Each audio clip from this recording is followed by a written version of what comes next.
Yeah, so refuge. Donc, Yeah, le refuge. So good expanded.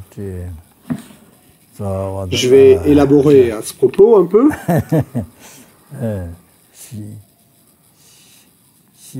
Donc, Xi Jiawei, une petite fille en Chine, mon amie, et puis il y a des gens en Chine qui veulent prendre refuge. Donc, je vais élaborer sur ce sujet. Donc, bien sûr, plus j'explique les bienfaits de prendre refuge,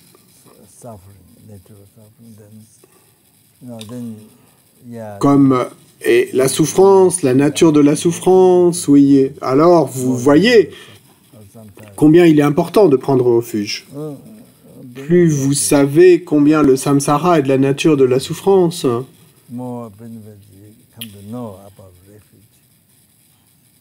plus vous en apprenez des bienfaits du refuge, et ça devient alors très important de prendre refuge. La dernière fois, donc la motivation, avoir accompli soi-même la libération du samsara, même ça, ça n'est pas suffisant. Donc le véritable but d'une vie humaine n'est pas cela. Le véritable but, c'est de ne pas faire de mal et d'être bénéfique aux autres êtres. Donc maintenant ici, les innombrables êtres de qui vous avez reçu le bonheur depuis des renaissances sans commencement, maintenant et dans le futur, y compris l'éveil, ont été votre mère et vous ont prodigué et les 4 types de bonté depuis des renaissances sans commencement. Il y a la bonté de la mère qui vous fournit un abri qui vous fournit une protection du froid et de la chaleur.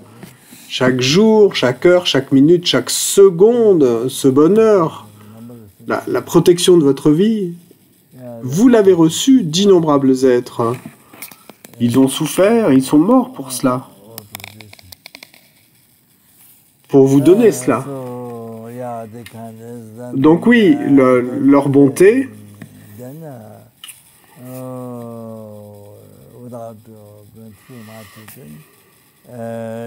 ensuite, sans avoir à donner trop de détails, mais ne serait-ce que les légumes ou ne serait-ce qu'une boisson, un verre d'eau, il y a tant d'êtres qui sont impliqués pour faire du thé à partir de l'eau. Il faut faire bouillir l'eau, il y a tant d'êtres qui sont tués dans le processus. Ensuite, ils mettent des médicaments dans l'eau pour tuer les insectes, je ne sais pas comment ça s'appelle, métrobiotiques, des choses comme ça.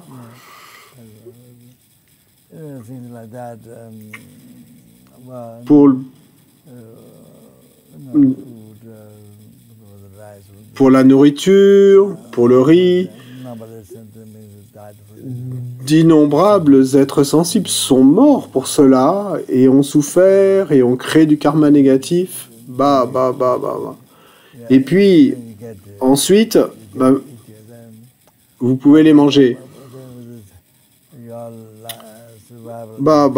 Donc, c'est ça qui est impliqué par votre survie de chaque jour, chaque heure, chaque minute, chaque seconde. Eh bien, c'est grâce à la bonté des êtres, grâce à la bonté des innombrables êtres. C'est pas facile, hein. Votre survie chaque jour, chaque heure, chaque minute, chaque seconde, votre bonheur, vient des êtres. Et donc tant d'innombrables êtres qui ont été tués et ont souffert et ont créé du karma négatif. C'est ainsi. Donc, et il n'y a pas le choix. Vous devez même une seconde, et même si on ne considère qu'une seconde de votre vie, vous ne pouvez pas l'utiliser. Yeah, even second, you can't use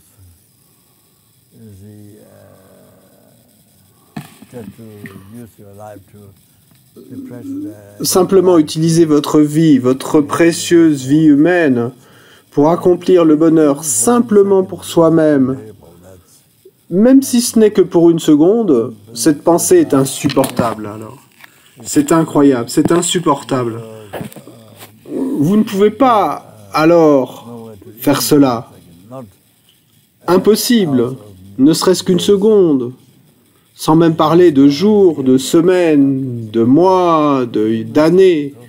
Impossible. Mais même si ce n'était que pour une seconde, vous ne pouvez pas le faire.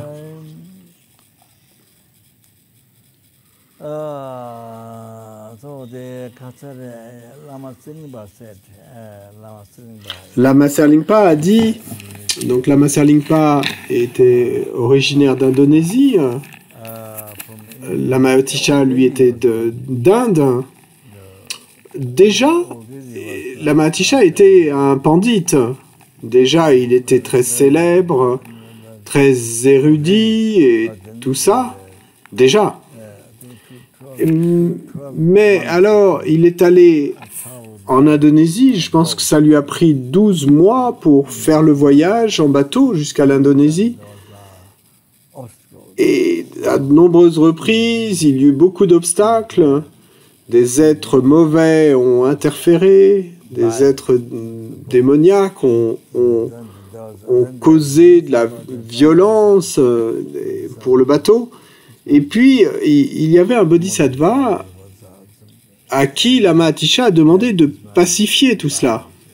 Donc, parmi ses disciples, il y avait un bodhisattva à qui il a demandé, je me souviens de ça, de pacifier la violence causée par ces êtres mauvais.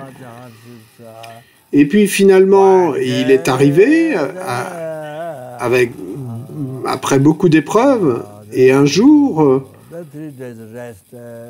pendant 3 jours, il s'est reposé avant de voir Lama Serlingpa. Pendant ces 3 jours, il a doucement demandé encore et encore aux disciples de Lama Serlingpa à poser des questions à propos de la pratique de Lama Serlingpa, quelle pratique quotidienne il faisait. En fait, il vérifiait le gourou, il vérifiait entre parenthèses les qualités du gourou.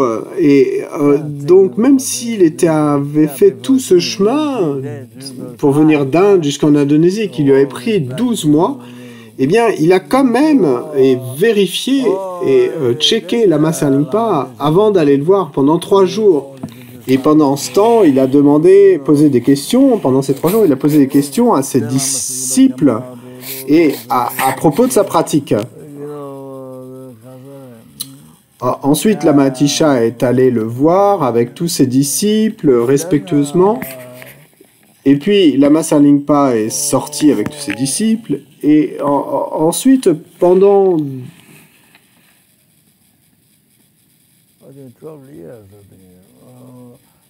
12 ans, je pense, il a reçu des enseignements sur la bodhicitta.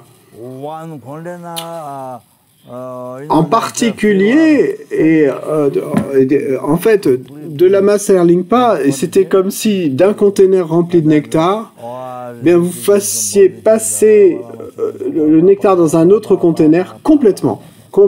Donc ainsi, il a reçu des enseignements sur la bodhicitta de Lama Serlingpa. Donc c'est ainsi que c'est survenu. Donc Lama Serlingpa a dit...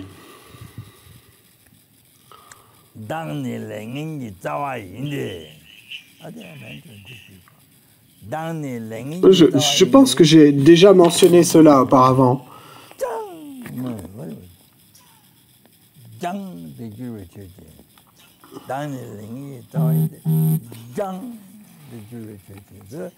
What is called I, root of Nirkama, Et donc ce qu'on appelle le je est la racine de tous les karmas négatifs, la racine de tous les karmas négatifs. C'est un phénomène à jeter au loin, dont on doit se débarrasser. C'est un phénomène dont on doit se débarrasser. Si quelque chose est empoisonné, dangereux, si quelque chose peut vous tuer, ben, immédiatement, et vous le jetez au loin, immédiatement, au loin, sans attendre ne serait-ce qu'une seconde. Ainsi, donc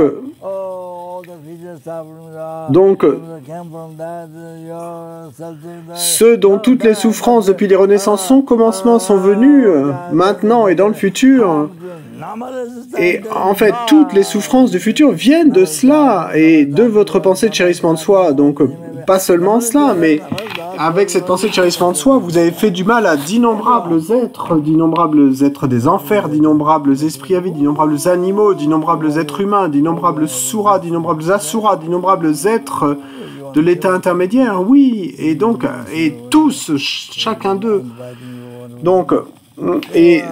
Donc même s'il y a un moustique qui vous tourne autour alors que vous êtes en train de bien dormir, et donc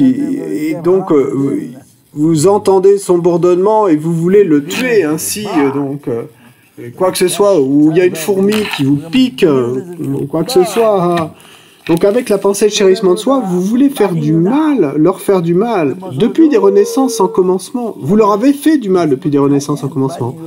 Depuis des temps sans début, des renaissances sans commencement. Donc, et c'est pourquoi il vous pique maintenant, le moustique, ou cette toute petite, simple fourmi qui vous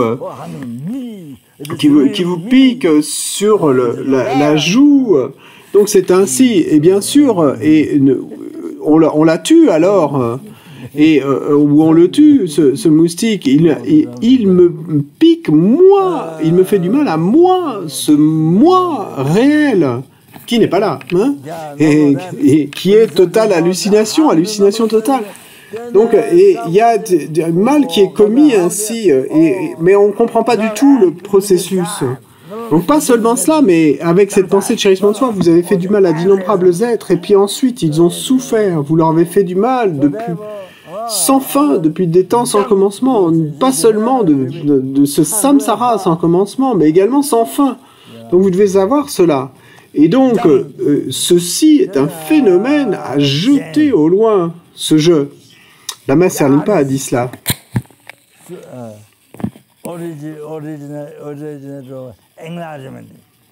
Et puis ensuite, donc, gêne, et les autres, ce qu'on appelle les autres, et sont l'origine de l'éveil. C'est des autres que l'éveil survient. Donc, génie, ce qu'on appelle les autres. Immédiatement, prenez-les. Littéralement, en fait, ça veut dire...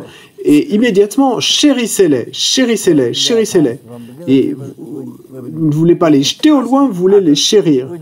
Donc, dans le passé, depuis les renaissances en commencement, et nous avons jeté les autres au loin.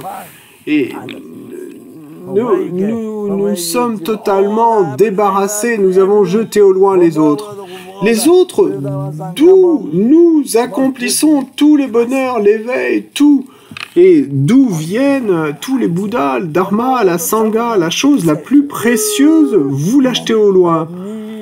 Et puis, le jeu, vous le chérissez. Donc, celui d'où viennent toutes les souffrances, vous le chérissez en pensant « Oh, moi, mon bonheur, moi, je... » Vous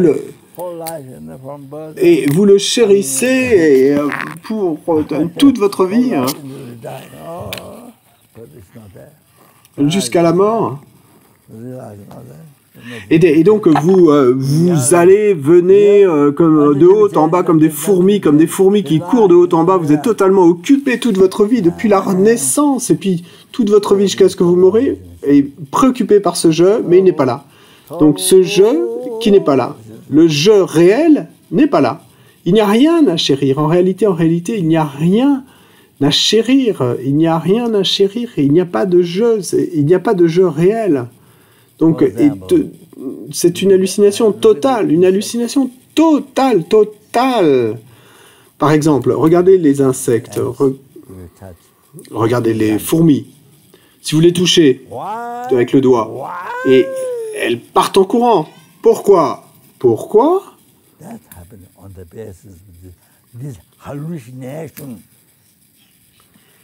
Ben, ça arrive sur la base de cette hallucination.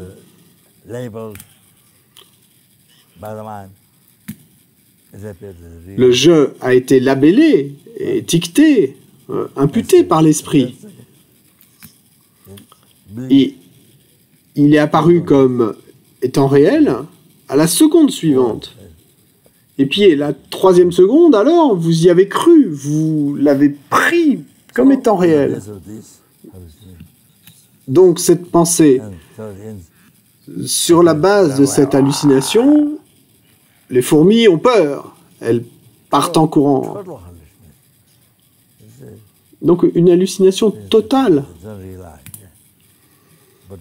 Il n'y a pas de jeu qui soit ainsi. Il n'y a pas de jeu réel. Mais croyant à un tel jeu, ils partent en courant. Je regardais les oiseaux, les pigeons à l'extérieur, et puis également les petits oiseaux qui viennent manger la nourriture.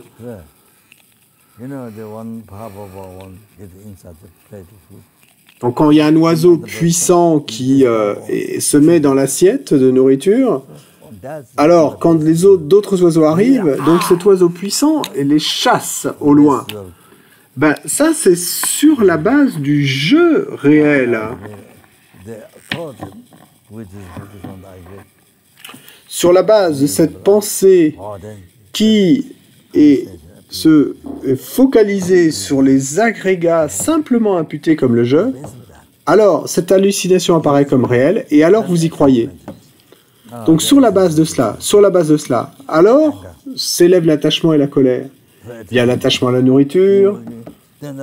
Ensuite, quand un autre oiseau arrive, il le chasse et au loin avec colère, avec un esprit jaloux. Donc toutes ces autres délusions, ces autres perturbations mentales s'élèvent sur la base de l'ignorance. Vous voyez? C'est une hallucination totale. Ah, la vie est ainsi. Si vous les regardez, vous verrez que la vie est ainsi. Sauf pour ceux qui réalisent la vacuité. Ceux qui font chaque jour la méditation, qui voient tout, le jeu, l'action, l'objet, tout comme étant une illusion, comme une illusion. Donc, alors, ils voient que c'est simplement imputé. Ils regardent la vacuité. Et sinon, nous sommes comme un animal. Hein. Vous regardez les choses comme le ferait un animal. Donc ainsi, c'est une hallucination totale. Voyez-vous? Et il n'y a pas d'une telle chose en réalité. D'abord, il n'y a pas un tel jeu. Voyez-vous?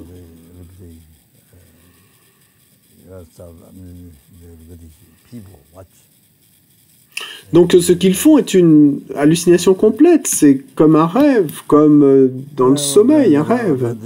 Donc vous regardez vous-même, vous regardez les gens, vous les regardez dans les villages et les villes, et sur la route, dans les boutiques, et montant dans leur voiture, ensuite au restaurant, sur la base de ce jeu réel. Faisant tout cela sur la base de ce jeu réel. Tout fonctionne sur la base de ce jeu réel. Et puis l'attachement survient, la colère survient, l'esprit jaloux, le doute, l'orgueil, les 6 délusions racines, les 6 afflictions mentales racines, et puis les 20 et perturbations mentales secondaires, et puis la vie entière, et vous pouvez alors la voir comme une hallucination totale. Il n'y a rien de tel. En réalité, il n'y a rien de tel. Toutes ces choses sont totalement vides. Elles n'existent pas. Il n'y a rien de tel en réalité.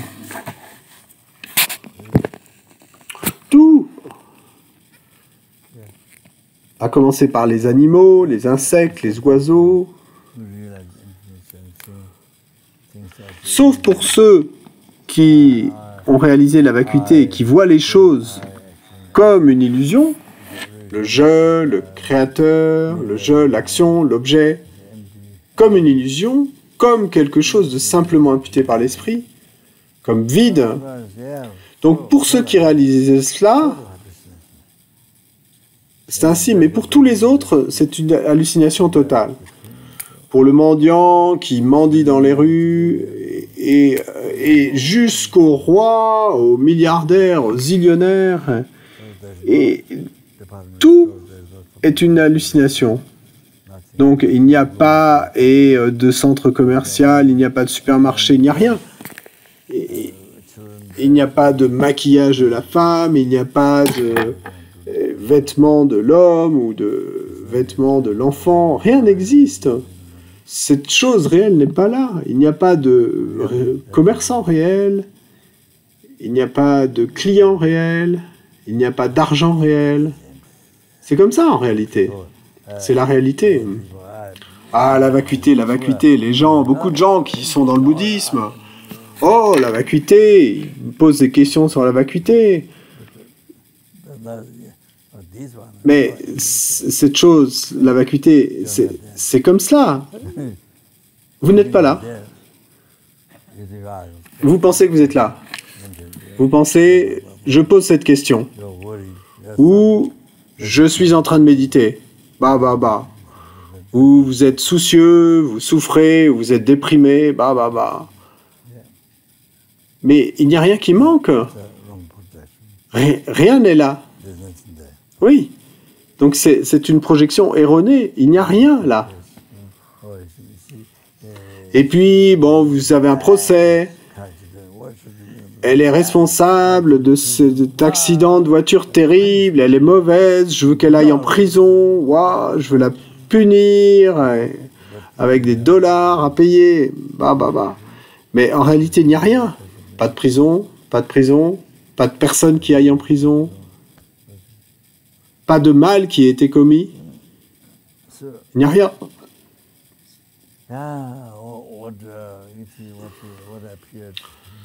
Tout ce qui est apparu comme réel et que vous avez pris comme réel, il n'y a rien. Donc il n'y a pas de Copan. Et il n'y a pas ce Copan qui nous est apparu à nous comme réel. Ce que vous prenez comme étant Copan, il n'y a pas de tel Copan. Puisqu'il n'y a pas de jeu réel, ce que vous saisissez, il n'y a pas de jeu réel. Donc il n'y a rien à quoi s'accrocher.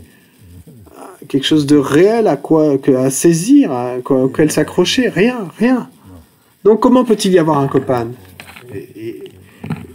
Et il n'y a pas un tel jeu, il n'existe pas. Donc comment peut-il y avoir Copan ? En aucune façon. Et Copan est vide. Et il n'y a pas un tel Copan. Il n'est pas là. Et il n'y a pas un tel Copan. Il n'y a pas un tel Népal. Non, un tel Népal qui soit apparu et qu'ensuite vous saisissiez. Il n'y a pas un tel Népal. Il n'y a pas un tel monde. Et il n'y a pas un monde tel que cela. Pas seulement le Népal, en fait, mais le monde entier. Donc, et ça, c'est la méditation. Ça, c'est la méditation sur la vacuité. Mais ça ne veut pas dire nihilisme. Vous devez comprendre. Et ça y ressemble, mais ça ne l'est pas. Et je dois dire ceci peut-être plus fort. Je dois parler plus fort. Et parce que même si le disant ainsi, ça sonne faible. Je dois le dire peut-être 4 ou 5 fois plus fort. Peut-être qu'il faut que je prenne quelque chose pour amplifier, pour que ça soit plus fort. Parce que sinon, ça a l'air d'être du nihilisme. C'est comme si vous tombiez dans le nihilisme, mais ça ne l'est pas. Pourquoi ? Parce qu'il y a les agrégats à la base. Il y a une base. Et cette base existe en nom, en simple nom, simplement imputé par l'esprit. Donc l'esprit se focalise là-dessus, et ensuite c'est simplement imputé Et l'esprit perçoit cela, c'est simplement imputé. Ce qui est simplement imputé, tak c'est le label, che c'est le phénomène. Et donc dakshi, c'est la base à imputer, dakshi. Et takshe, c'est ce qui est imputé. Daksi, takshe. Et donc, c'est pourquoi sa sainteté dit que c'est seulement en apprenant le tibétain que vous pouvez bien connaître la philosophie. Bon, mais maintenant, et ça s'est amélioré après tant d'années, bien sûr, ça s'est amélioré. Sinon, en anglais, on tourne encore et encore et encore, on tourne autour de sens, mais sans vraiment toucher le point réel. Et bon, mais c'était comme ça il y a longtemps, hein, avec les traductions anglaises. Mais maintenant, il y a beaucoup de gens érudits qui ont bien étudié le Dharma, et donc ils peuvent traduire de manière plus correcte. Donc c'est pourquoi sa sainteté dit que c'est seulement en apprenant bien la langue tibétaine que vous pouvez apprendre la philosophie correctement. Et c'est pourquoi sa sainteté dit cela. D'accord ? Donc Lama Sarlingpa a dit les autres, ce qu'on appelle les autres, et d'où vient l'éveil. L'éveil vient des autres. Donc, et les autres sont un phénomène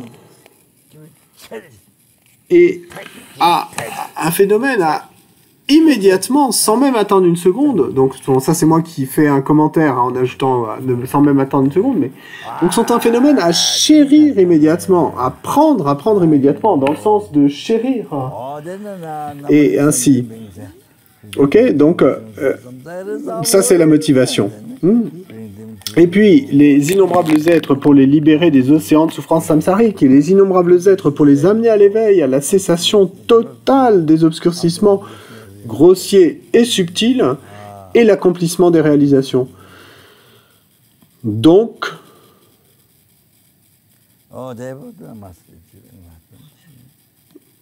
je dois atteindre l'éveil. Donc, ok, alors... écoutez les enseignements, ok? D'accord? La motivation.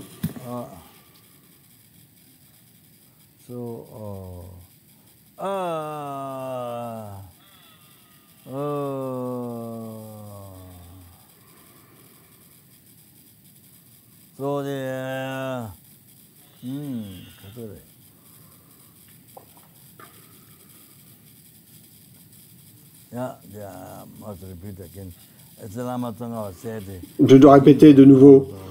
Comme Lama Tsongkhapa l'a dit, et dans les hymnes de l'expérience, hein, donc les hymnes de l'expérience de Lama Tsongkhapa, du chemin vers l'éveil,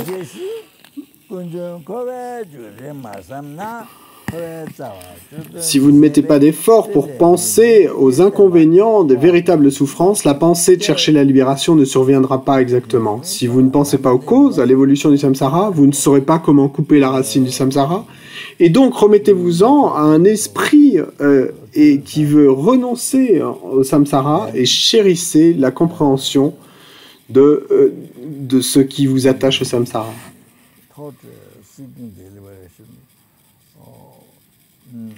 Donc, si vous ne mettez pas d'effort pour penser aux inconvénients des véritables souffrances, alors la pensée de chercher la libération ne surviendra pas exactement. Si vous ne pensez pas à l'évolution du samsara, alors vous ne saurez pas couper la racine du samsara, et donc vous générez le renoncement.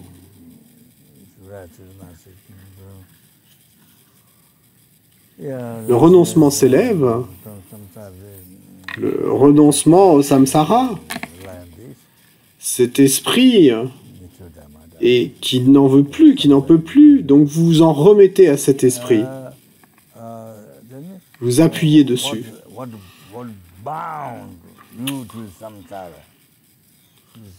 La nature de cet esprit, c'est un esprit qui n'en peut plus du samsara, ce samsara qui est de la nature de la souffrance. Et puis, comprendre ce qui vous attache au samsara, donc cette compréhension est si importante, c'est si importante. Donc c'est quelque chose, cette compréhension est quelque chose à chérir, cette compréhension, d'accord?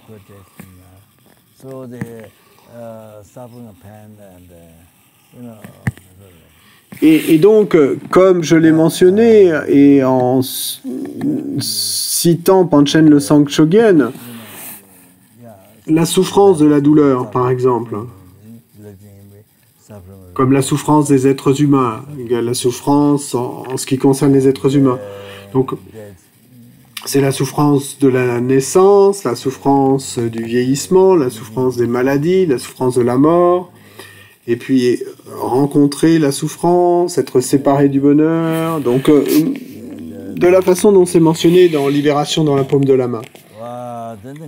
Et puis bien sûr, l'insatisfaction et la souffrance de la douleur. Wow.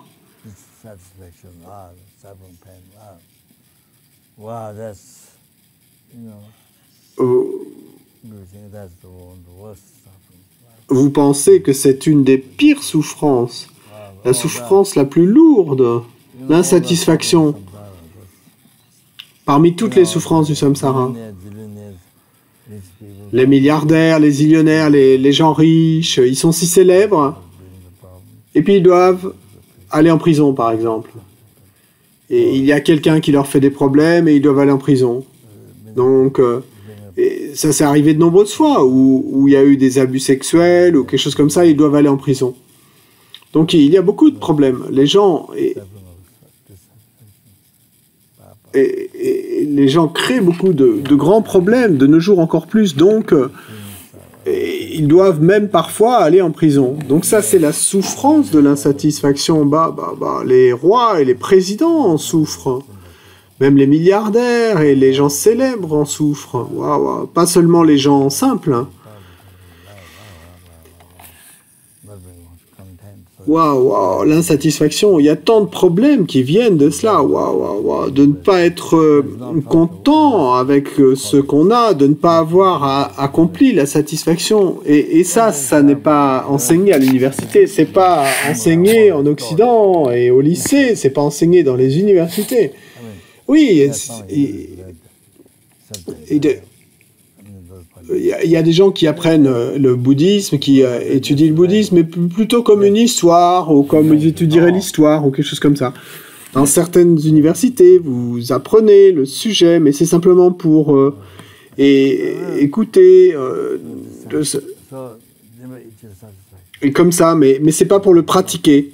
Et donc, vous n'accomplissez jamais la satisfaction. Vous n'atteignez jamais la satisfaction. C'est pas enseigné à l'école, hein. Donc il y a tant de problèmes, hein, des drogues, et quant à la sexualité des hommes et des femmes. Et alors, il y a tant de problèmes parce que vous n'obtenez pas la satisfaction. Il n'y a pas de contentement. Et donc, alors, vous êtes mis en prison et vous vous détruisez vous-même. Cependant, tant de problèmes. La vie entière, c'est passer d'un problème à un autre problème, et puis ensuite vous mourrez. Donc c'est comme ça.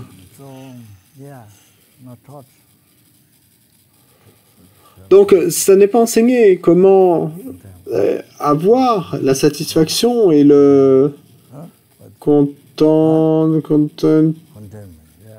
le contentement. Oui, c'est pas enseigné. C'est pas pratiqué, c'est pas enseigné. Et on ne met pas l'accent dessus. C'est une très grosse erreur. Une grosse erreur.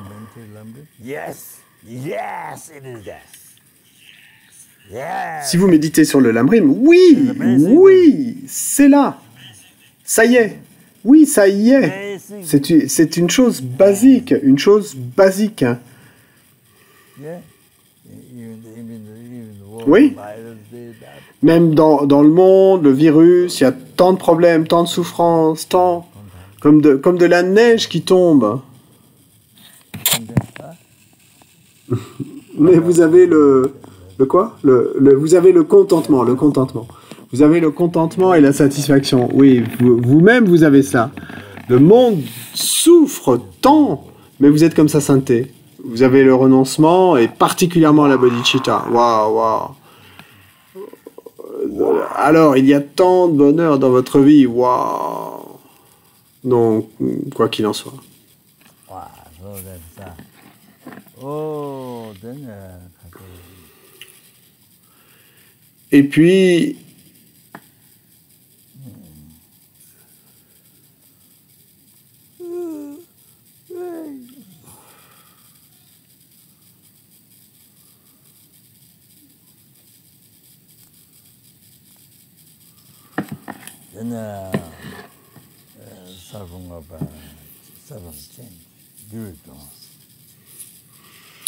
il y a la souffrance du changement.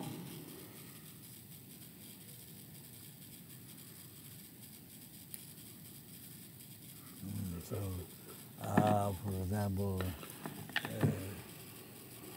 meeting of friends, you know, meeting of friends. Par exemple, rencontrer des amis, rencontrer des parents, la famille, rencontrer des amis. Au début, il y a du plaisir, oui. Et puis, bien sûr, une rencontre se termine en se séparant. Alors vous souffrez. Waouh! Il y a tant de souffrance, la souffrance de la souffrance, la souffrance de la douleur. Waouh, waouh, waouh! Vous ne savez pas. Au début, il y a le plaisir de la rencontre. Et puis, vous ne le savez pas, mais la nature de cela, c'est que ça va se terminer. Donc, la nature de cela, c'est qu'à la fin, vous allez vous séparer. Vous rencontrez, et ensuite, à la fin, ça se termine, et en se séparant. Ainsi. Donc ça, c'est la souffrance de la douleur. Collect, when you collect the materials or whatever, pledge, then finish, collect, and by finishing,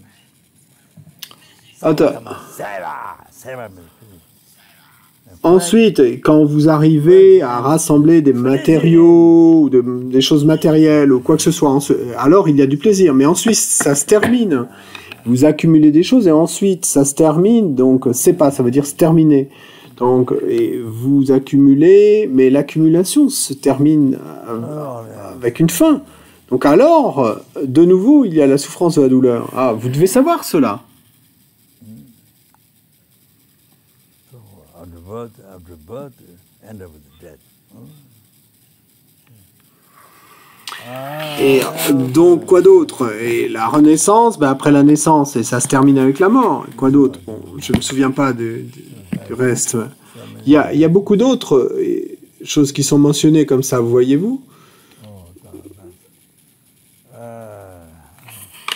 In the life,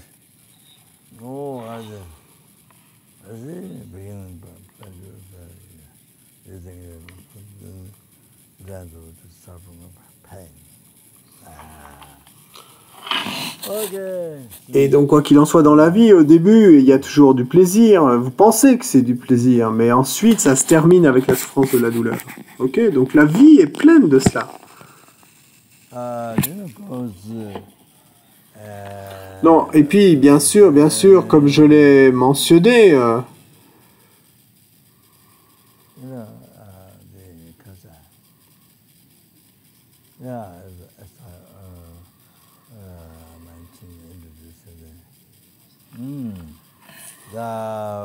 et puis, bien sûr, comme je l'ai mentionné, comme j'ai introduit et cette idée, donc le poisson, il voit au bout du fil de pêche sur l'hameçon, donc il voit un insecte qui bouge ou un ver de terre qui bouge.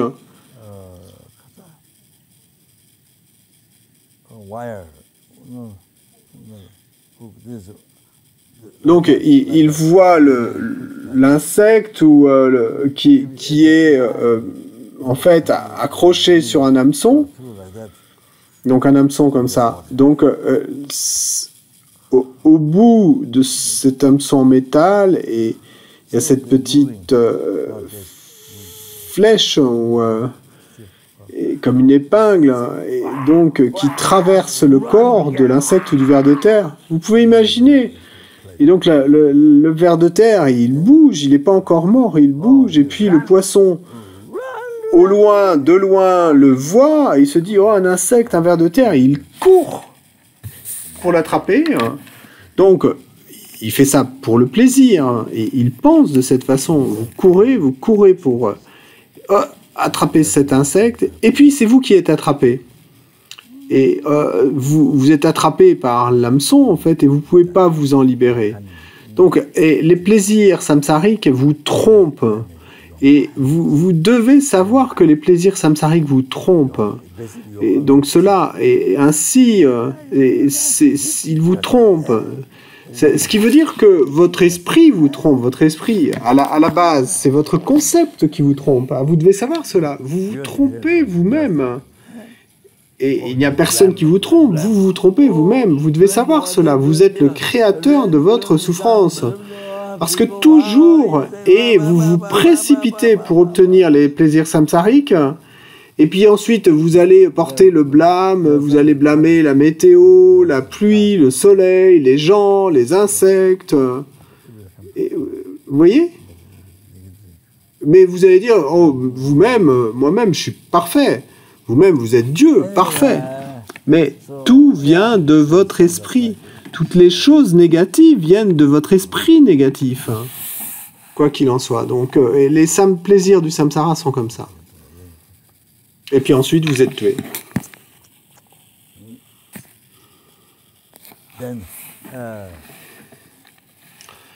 Et donc, alors, je suis en train de parler, d'introduire la souffrance du changement. Ce que vous appelez plaisir samsarique. Les papillons, les mouches, ils voient une lumière, une flamme, la lumière d'un feu. Donc ils voient ça comme quelque chose de merveilleux, d'incroyable. Donc même si la lumière est brûlante, mais cependant, ils essayent d'y entrer. Ils s'y précipitent. Et la lumière, elle va les brûler, mais ils essaient de la traverser. Donc, ces petites mouches essaient de traverser la flamme. Donc, il y a un petit espace, donc elles essaient de traverser.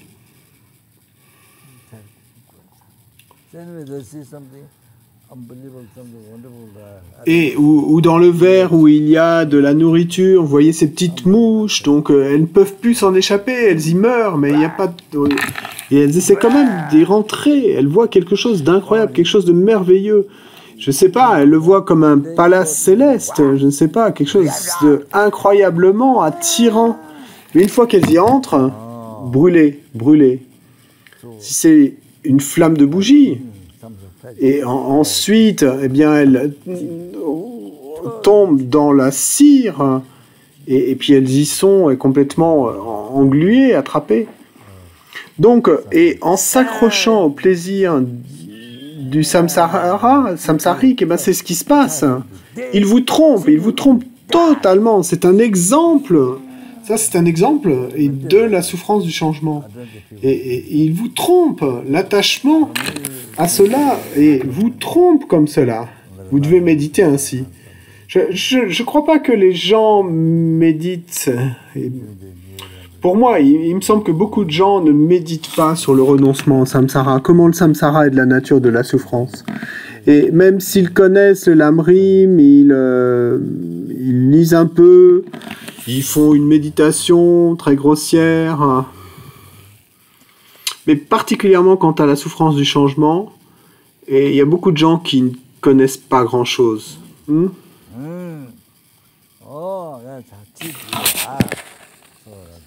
Donc c'est ainsi qu'ils vous trompent. C'est comme ça.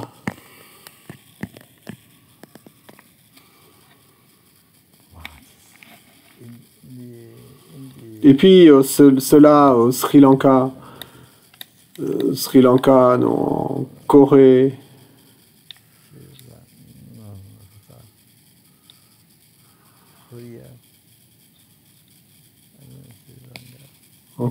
je ne sais pas si au Sri Lanka ou en Thaïlande ou je ne sais pas. C'est ces endroits où les gens créent des façons différentes, en fait, ont imaginé différentes façons pour attraper les animaux. Donc ils savent comment faire, comment attraper différents animaux.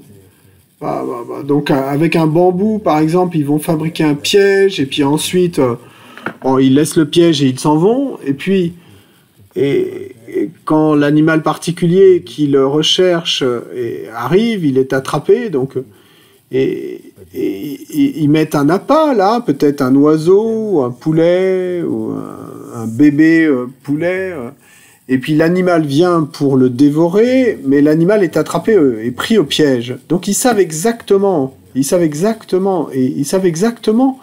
comment les attraper. Et donc leur karma négatif, le karma négatif de ces animaux, donc les gens savent comment faire, incroyable. J'ai vu ça de nombreuses fois. Je ne sais pas comment l'idée de ce piège est survenue, mais les animaux et leur karma négatif, en fait, c'est dû au karma négatif de ces animaux que les gens sachent exactement que faire, comment les attraper. Et ils connaissent tout un tas de pièges, de façons et d'attraper tel ou tel animal particulier. Ils savent exactement comment les attraper. Ils partent donc un certain temps et puis et en très peu de temps en fait ils arrivent à l'attraper. Donc ils trompent les animaux. Il y a de la nourriture qui est mise là comme un appât et puis en fait finalement les animaux se font attraper. Donc vous êtes pris, vous êtes attrapé.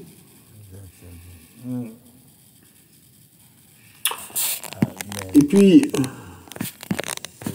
la même chose pour le mariage. Donc, vous ne savez pas au début. Bon, la femme ou l'homme, vous ne savez pas, vous ne les connaissez pas, et donc ils vous apparaissent comme étant très beaux, et très jolis, à distance, de loin, très beaux. Et donc vous pensez, si je pouvais être avec cet homme ou avec cette personne... Vous ne pensez jamais au problème qui pourrait survenir. Vous pensez simplement à la félicité. Ce serait une félicité incroyable. Et puis alors, vous dépensez, je ne sais pas, des milliers de dollars pour offrir des cadeaux, tout ça, pour les rendre heureux, pour rendre la femme ou l'homme heureux. Et puis finalement, vous arrivez à être ensemble, à vivre ensemble, ou à vous marier. Vous dormez ensemble, et puis un jour, 2 jours, 3 jours, vous arrivez à connaître la personne de plus en plus, donc l'attitude, vous réalisez combien la personne est égoïste, et qu'elle ne pense pas tant que ça à vous, elle pense simplement à lui-même ou elle-même, donc combien ces personnes sont égoïstes, et puis ensuite de plus en plus profond, ensuite après un certain temps, et vous en arrivez à vomir. Après un certain temps, vous ne voulez vraiment plus de cette personne. Donc c'est ça qu'on apprend à propos l'un de l'autre et en vivant ensemble. Et ensuite, vous en arrivez à savoir, vous apprenez à propos de l'autre, la personne apprend à propos de vous, et vous apprenez à propos d'elle, et puis ensuite vous vous rendez compte qu'un jour après l'autre, une semaine après l'autre, donc même si vous vivez ensemble physiquement, mais c'est comme vivre en enfer, comme vivre en prison, mentalement.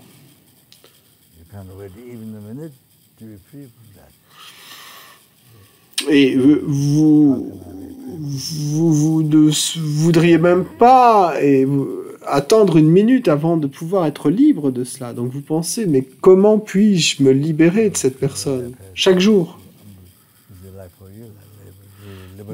Donc, d'être libéré de cette personne, eh ben, c'est comme si pour vous, c'était comme la libération du samsara. C'est incroyable.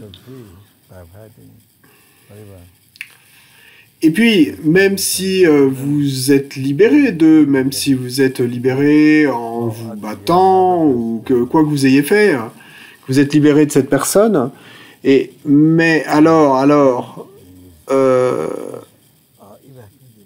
soit vous réussissez à trouver une autre personne, quelqu'un d'autre à l'extérieur, et alors vous pensez, oh, si je pouvais être avec cette personne, oh, comme ce serait un tel bonheur, et vous ne pensez pas du tout, jamais au problème.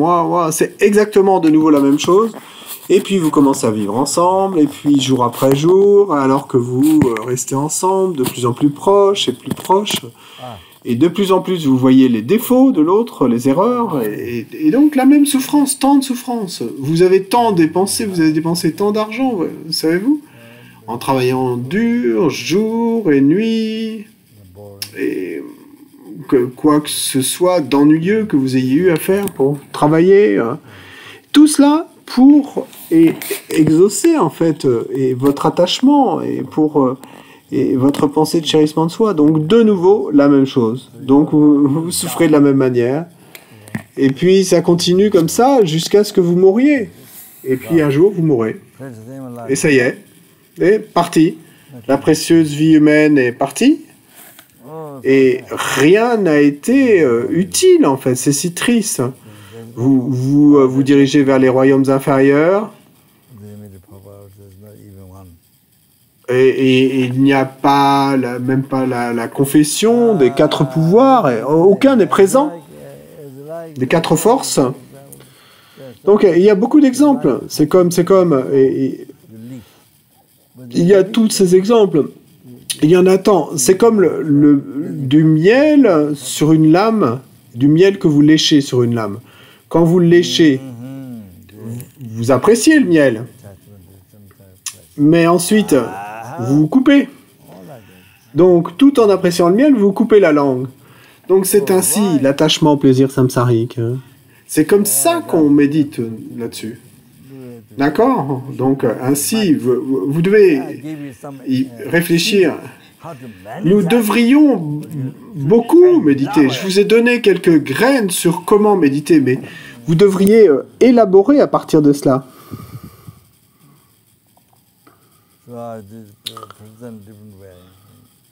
Donc, j'ai présenté cela et d'une façon différente, d'accord? Donc, le royaume du désir, oui, le royaume du désir, avoir du désir pour les 5 objets extérieurs des 5 sens. Donc, nous avons déjà fait cela. Oui. Ensuite,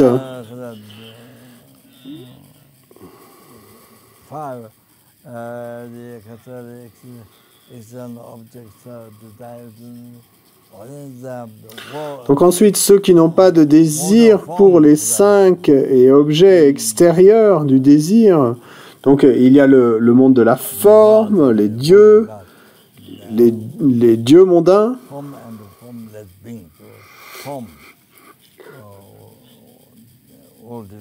donc il y a ceux du royaume de la forme, et il y a ceux du royaume du sans-forme. Donc, il y a les dieux du royaume de la forme, les dieux mondains, et puis il y a les devas du royaume de la forme. Oui, donc, Gengatsola et Adi, ils ont également la souffrance du changement. Et en fait, ils n'ont pas la souffrance de la douleur, mais ils ont la souffrance du changement. Et donc, ils ont accompli Shamatha, les 9 niveaux, et puis ils ont accompli Shamatha, le calme mental, et à travers cela, et ensuite une contemplation stable, une contemplation fixe, une contemplation stable, Samten. Donc, il y a 4 niveaux. Donc ainsi. Ok, ensuite le royaume du sans forme. Donc, et ils n'ont pas la souffrance de la douleur, ils n'ont ni la souffrance de la douleur, ni la souffrance du changement. Ils n'ont pas la souffrance du changement dans le royaume du sans forme. Ils n'ont seulement que le troisième type de souffrance, la souffrance omnipénétrante. Donc, si vous ne connaissez pas les différents niveaux de souffrance du samsara, alors vous allez penser que le royaume du sans forme, on y est libre du samsara. Et peut-être qu'alors on est déjà des Bouddhas, vous pourriez penser ainsi. Et il y a un danger à cela. Et parce que si vous ne savez pas, alors vous allez générer un souhait d'y aller. Et puis, vous allez être surpris de constater que c'est un royaume samsarique. C'est un autre royaume samsarique, mais que vous ne connaissez pas. Ouais. Donc, ils n'ont pas un corps physique. Ils ont simplement l'esprit. Et du corps et de l'esprit, l'esprit, ils ont simplement l'esprit.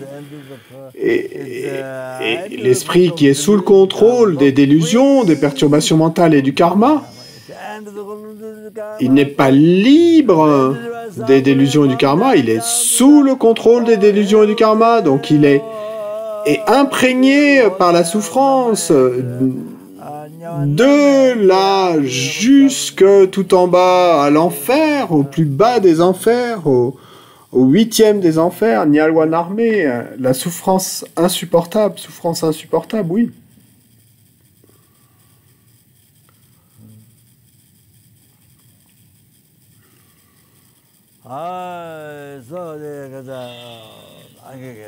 Donc les agrégats.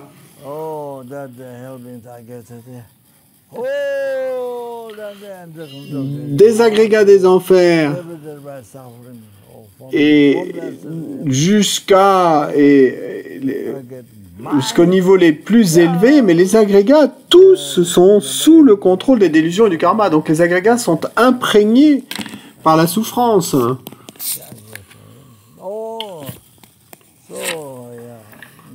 Et même les agrégats du royaume du sans forme, l'esprit seulement, et sont imprégnés par la souffrance.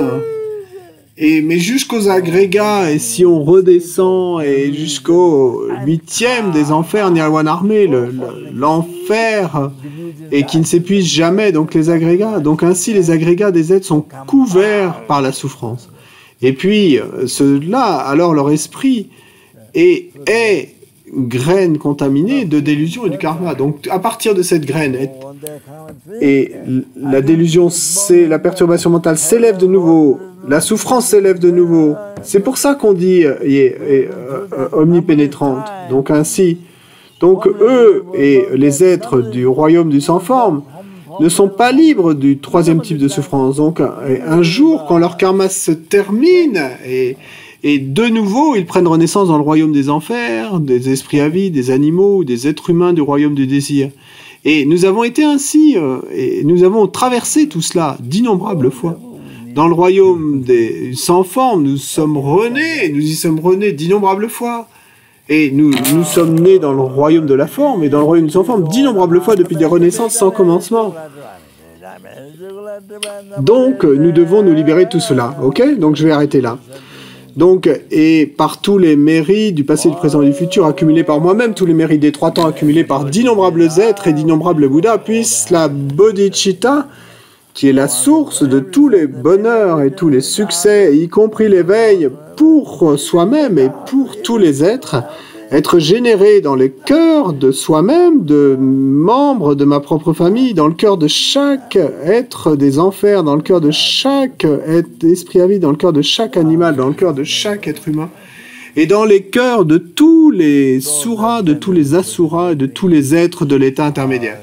Et puis, pour ceux qui ont déjà généré bodhicitta, puisse cette bodhicitta s'accroître.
La vacuité est unifiée avec la production en dépendance et la production en dépendance unifiée avec la vacuité. Donc pour que nous réalisions cela, tous les êtres, et par tous les mérites du passé, du présent et du futur accumulés par moi-même, tous les mérites des trois temps accumulés par d'innombrables êtres et d'innombrables Bouddhas,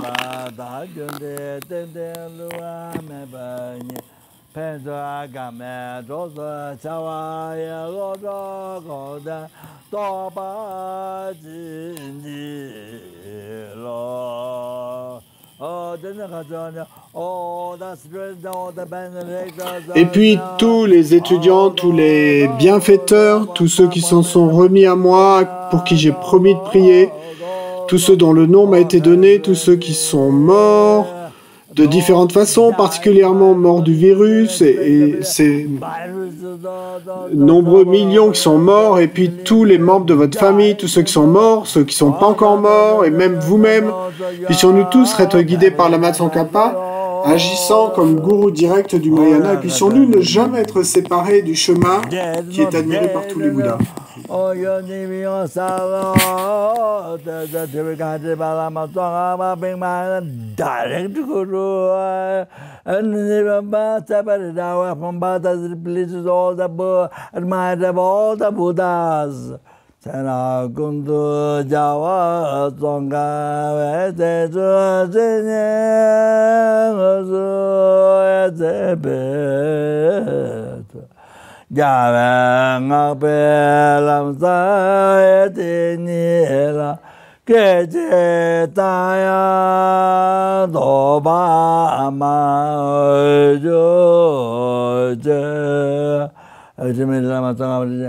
Meja namda ta me jamda da la de ja de te be ni do ja de do ja ga re nya na de ja la ja de da ja